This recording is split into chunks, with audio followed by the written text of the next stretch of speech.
I used to believe that love meant standing by someone when life got difficult. Even when they lost their job. Even when money became tight.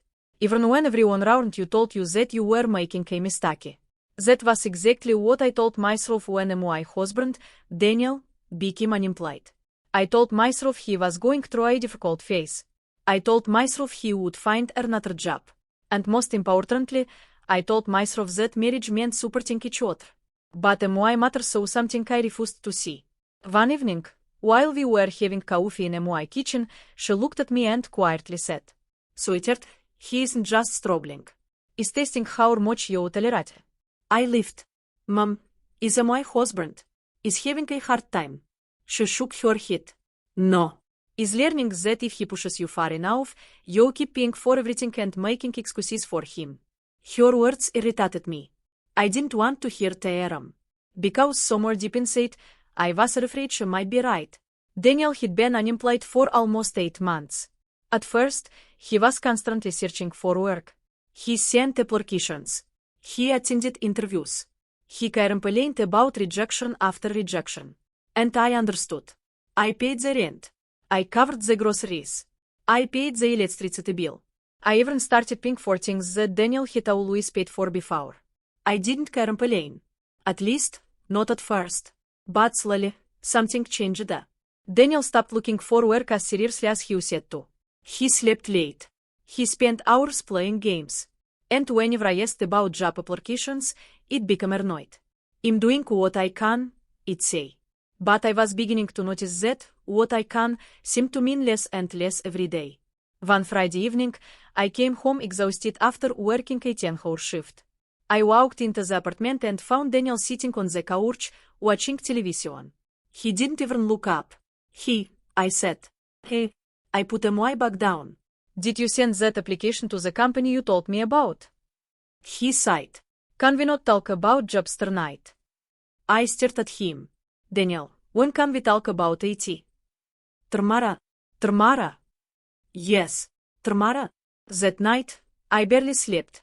The next morning, I found a credit card statement on the kitchen counter. There were several charges I didn't recognize. Restaurants, online shopping, a gaming subscription, and an expensive electronic purchase. I confronted him. "What is this?" He glanced at the statement. "That you spent almost $600. I needed some things though. "Daniel, we don't have $600 to waste." He wrote each essays. "You make enough." That sentence hit me harder than I expected. You make enough. Not you figure this out. Not im sauri. Just, you make enough. That's when I remembered my mother's words. Is pounding off you. Still, I defended him. I told myself he was stressed. I told myself unemployment had changed him temporarily. I told myself marriage isn't supposed to be abandoned the moment things became difficult. But my mother hasn't finished warning me. A few days later, she came over. She looked around the apartment. Then she asked, "Is Daniel still not working?" I nodded. "Is looking at?" She gave me a knowing look. "Are you sure?" "What does that mean?" I came inside and see a man looking for work. I see a man getting comfortable. I became defensive. "You don't know what is going through. I know what you're going through." She pointed toward the bills on the counter. "You're working all day, coming home exhausted, paying every bill, and protecting a grown man from the consequences of each own choices." I didn't answer. Then she said something I never forget. "Stop confusing supporting someone with carrying them." I asked her to leave. I was angry. Not because she was cruel. Because I knew there was truth in what she said. That night, I decided to talk to Daniel. I sat beside him on the couch. "We need to make some changes." He didn't look at me. "Like what?" "I can't keep paying for everything." Silence. Then he left. "You're serious?" "Yes." He turned toward me. "So after everything we've been through, you're going to abandon me?" "I'm not abandoning you. I'm asking you to contribute. I don't have a job." "You can still help around the house. You can cut unnecessary spending. You can actively look for work." He stood up. "You've changed." "No, Daniel. I'm finally being honest. VHS face hardened. You think you're better than me because you have a paycheck. That's exactly what you think. He walked away. I thought the conversation was over. I was wrong. Over the next week, Daniel became colder. He barely spoke to me. He stopped helping around the apartment completely. He ordered food with a MOI card. He ignored MOI messages while I was at work. And then one evening, I came home to find him packing a suitcase. MOI heart dropped. Where are you going? I'm staying at MOI Brothers.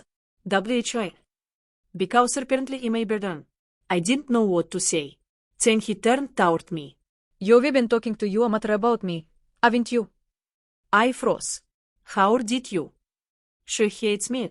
She doesn't hate you. She thinks I'm useless. I remained silent. Daniel grabbed the HS suitcase. Then he said, You're choosing her over your husband. No, I said quietly. I'm choosing myself. He stared at me. For a moment, neither of us spoke. Then he left. I thought that was the end. But the next morning, I woke up to dozens of messages. Daniel was furious. He accused me of humiliating him. He said I had destroyed our marriage. He said my mother had poisoned me against him. And then came the message that scared me. If you don't give me access to the money, you'll regret it. I stared at the screen. For the first time, I wasn't angry. I was afraid. I called my mother. She came over immediately. When she saw the messages, her face changed. I told you, she whispered. I started crying. I thought I could fix him. My mother hugged me. You were never supposed to fix him. That afternoon, Daniel came back. He didn't knock.